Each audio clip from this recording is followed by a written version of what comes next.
It started with a single mistake. A man sat at the wrong table in a crowded café, and within minutes, that mistake would change everything. No one in that room knew who he was or what he had been through. To them, he was just another quiet face in the corner. But when a stranger needed help, that quiet man did something no one expected. And when the truth about who he really was came out, every person in that café would remember that day for the rest of their lives. The café buzzed with afternoon chatter. Students laughing, businessmen arguing softly over deals, waiters rushing with steaming cups. Daniel Hayes, a single father of one, walked in after a long morning of job hunting.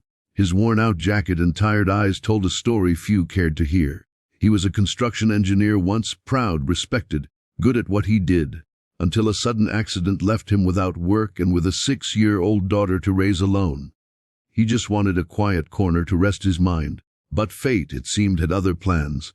He sat down at table 9, the wrong table. The table reserved for 3 sharply dressed men who walked in minutes later, their voices heavy with arrogance and privilege. The tallest one, Thomas Grayson, smirked when he saw Daniel sitting there. "You're in our seat," he said, tapping his gold watch as if time itself bowed to him. Daniel blinked up, surprised, and stood immediately.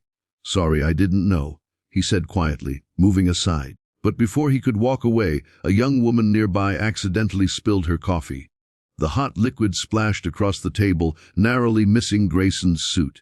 She gasped and reached for napkins, apologizing. "I'm so sorry." "It was an accident," Grayson snapped, his voice cutting through the café. "Watch what you're doing, you idiot."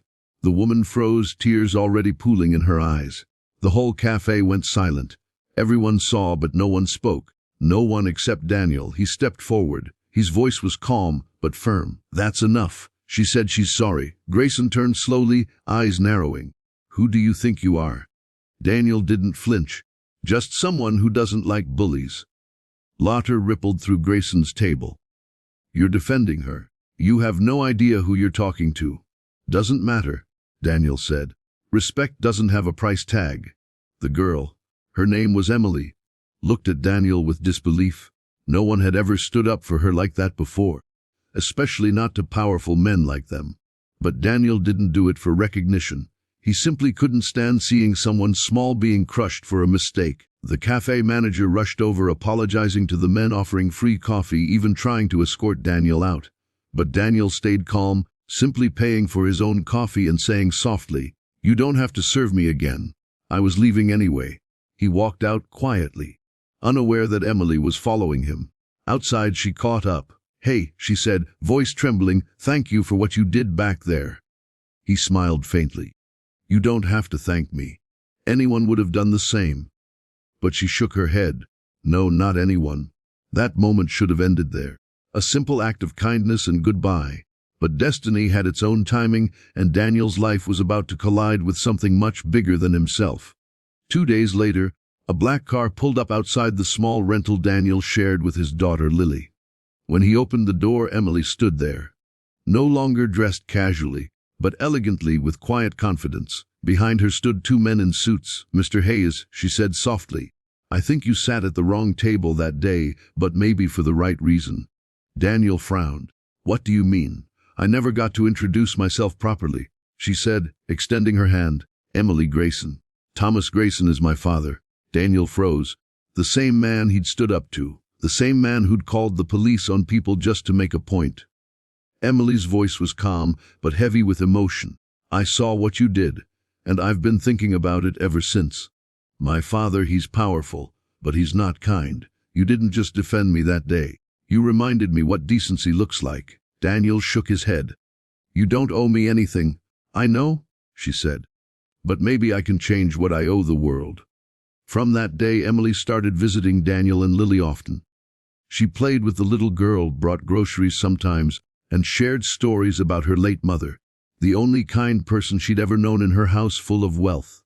Slowly, she and Daniel built an unexpected friendship. But Thomas Grayson wasn't a man who forgave easily.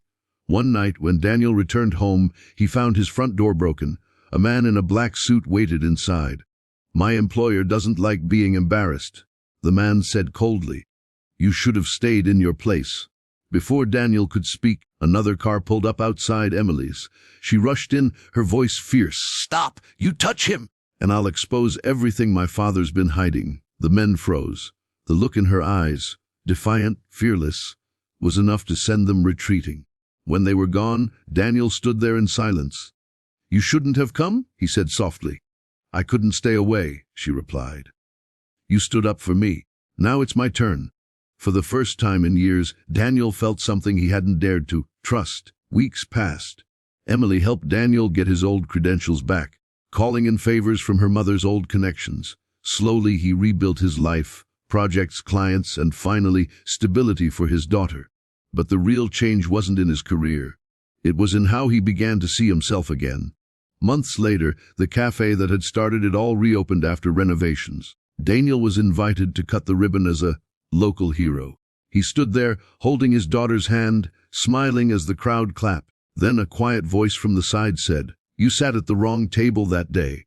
Daniel turned. Emily stood there smiling. "But maybe that's exactly where you were meant to be." He laughed softly. "Yeah, maybe the wrong table led to the right people." The cameras clicked, capturing a moment that began as a mistake and ended as something unforgettable. Two strangers, connected by courage and kindness, proving that even a small act can change the course of someone's life. And as the crowd cheered, Daniel whispered to Lily, "Always remember, sweetheart, sometimes you'll sit at the wrong table, but that's how you find where you truly belong." Because sometimes, the wrong day and the wrong table are exactly what leads you to the right purpose.